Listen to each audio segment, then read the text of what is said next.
Assalamualaikum warahmatullahi wabarakatuh. Baiklah, di sini saya akan membuat video mengenai tugas akhir dari mata kuliah Organisasi Arsitektur Komputer yang mengenai materi Central Processing Unit atau CPU. Perkenalkan, nama saya Melisa dengan NIM 2522056, kelas 2B Pendidikan Teknik Informatika dan Komputer, Fakultas Tarbiyah dan Ilmu Keguruan. Pertama ialah mengenai pengertian CPU. CPU adalah perangkat keras komputer yang berfungsi untuk menerima dan melaksanakan perintah dan data dari perangkat lunak. CPU bertugas untuk melakukan pemrosesan data, menjalankan instruksi yang diberikan kepada software, program aplikasi, sistem operasi, dan lainnya, serta mengontrol seluruh perangkat keras atau hardware yang terhubung ke komputer. CPU merupakan komponen terpenting pada sistem komputer. Komponen pengolahan data itu berdasarkan instruksi yang diberikan kepadanya. Selanjutnya yang kedua ialah arsitektur CPU. Arsitektur CPU adalah struktur dasar dari sebuah prosesor komputer. Setiap arsitektur CPU ini memiliki kelebihan dan kelemahannya masing-masing. Pemilihan akan arsitektur yang tepat itu tergantung pada aplikasi yang dijalankan dan dari kebutuhan si penggunanya.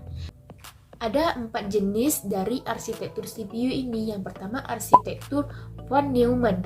Arsitektur von Neumann ini paling umum digunakan dan biasanya program dan datanya itu disimpan di memori yang sama. Yang kedua ialah arsitektur hardware. Arsitektur ini menggunakan unit control, tetapi yang membedakan dari arsitektur von Neumann dengan arsitektur hardware yaitu memorinya itu dibagi dua, satu untuk program dan satu lagi untuk data. Yang ketiga, arsitektur RISC yaitu Reduced Instruction Set Computing. Arsitektur ini didesain untuk meningkatkan kinerja dan mengurangi jumlah instruksi yang diberikan oleh prosesor. Yang keempat yaitu arsitektur CISC atau Complex Instruction Set Computing, yaitu arsitektur ini mengandung instruksi yang lebih kompleks. Selanjutnya yang ketiga ialah komponen CPU. Adapun urutannya yang pertama Arithmetic and Logic Unit atau ALU.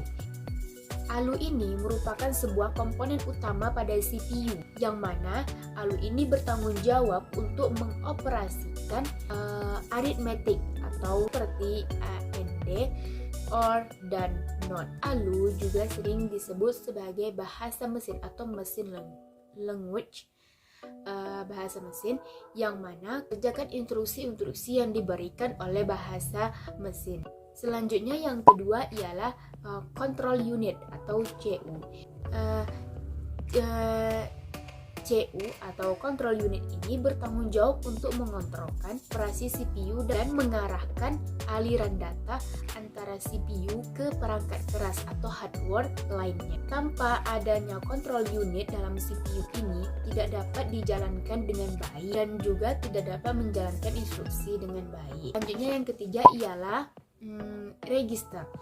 Register adalah media penyimpanan internal CPU yang mana digunakan untuk proses pengolahan data. Mana dalam register ini memorinya itu bersifat sementara dan biasanya digunakan untuk menyimpan data saat diolah ataupun data pengolahan selanjutnya.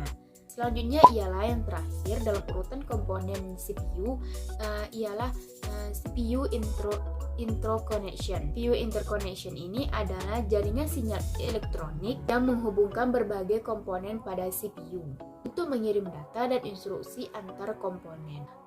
Yang mana CPU interconnection ini beroperasi dengan satu kesatuan dan memastikan bahwa setiap komponen itu dapat berkomunikasi dengan baik.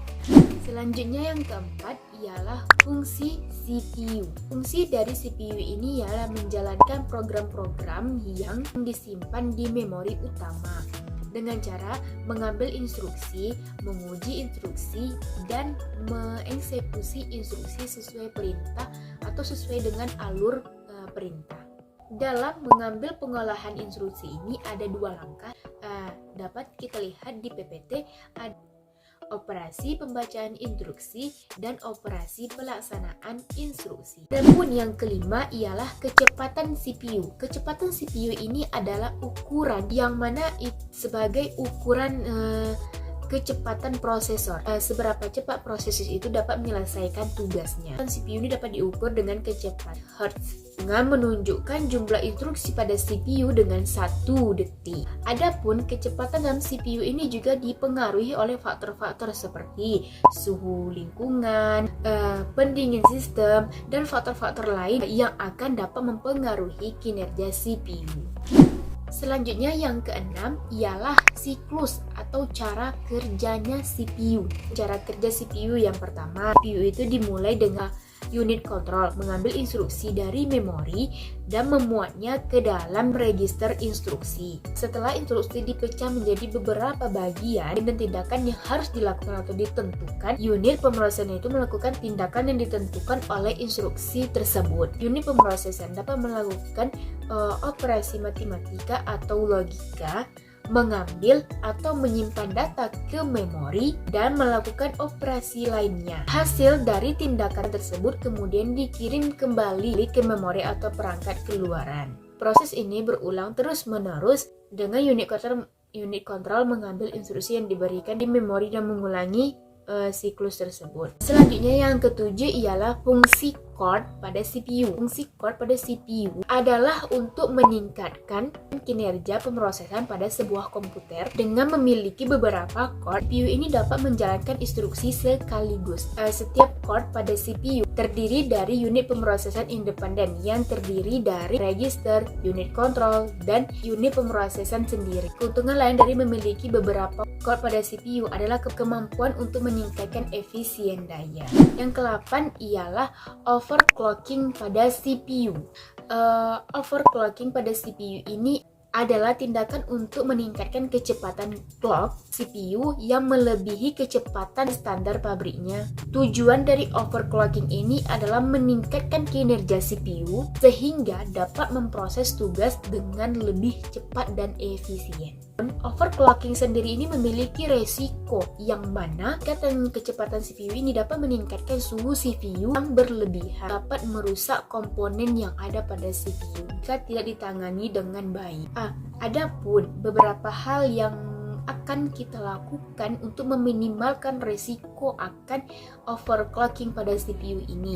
Yang pertama ia pastikan kinerja pada CPU ini bekerja dengan baik dan memadai untuk peningkatan suhu yang akan terjadi. Selanjutnya yang kedua, lakukan overclocking ini secara bertahap, monitor kinerja dan suhu CPU ini secara teratur selama proses. Yang kesembilan ialah overheating CPU adalah kondisi yang mana suhu CPU ini meningkat melebihi batas normal dan masih aman sekitar 7-80 derajat Celcius. Penyebab dari overheating CPU ini ialah karena terlalu banyak beban pada CPU dan sistem pendingin yang tidak cukup efisien. Beban CPU yang berlebihan dapat terjadi ketika melakukan banyak pemrosesan data, seperti dalam game, software, atau dalam pengolahan gambar dan video. Beberapa tanda bahwa CPU mengalami overheating yang mana yang pertama ialah kipas pendingin CPU ini berkecepatan tinggi atau berisi, dan yang kedua suhu CPU itu makin tinggi. Adapun dapat dicegah untuk terjadinya overheating. Beberapa hal yang harus dilakukan antara lain, yang pertama ialah pastikan sistem pendingin CPU itu bekerja dengan baik atau tidak berdebu. Selanjutnya yang kedua ialah atur kecepatan kipas CPU dapat mengimbangi suhu CPU. Selanjutnya yang ke-10 ialah jenis soket pada CPU. Soket ini adalah yang digunakan untuk menempatkan CPU dalam sistem CPU ke dalam sistem. Soket yang digunakan tergantung pada pada jenis CPU yang digunakan.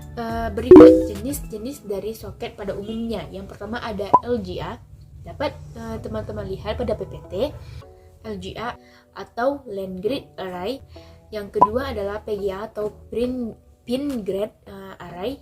Yang ketiga ada BGA atau Bulk Grid Array. Keempat ialah ada TR4 dan kelima AM4. Dapat teman-teman lihat dalam penjelasan PPT, bentuk dari jenis-jenis soket pada CPU ini berbeda-beda. Yang ke-11 ialah jumlah core pada CPU.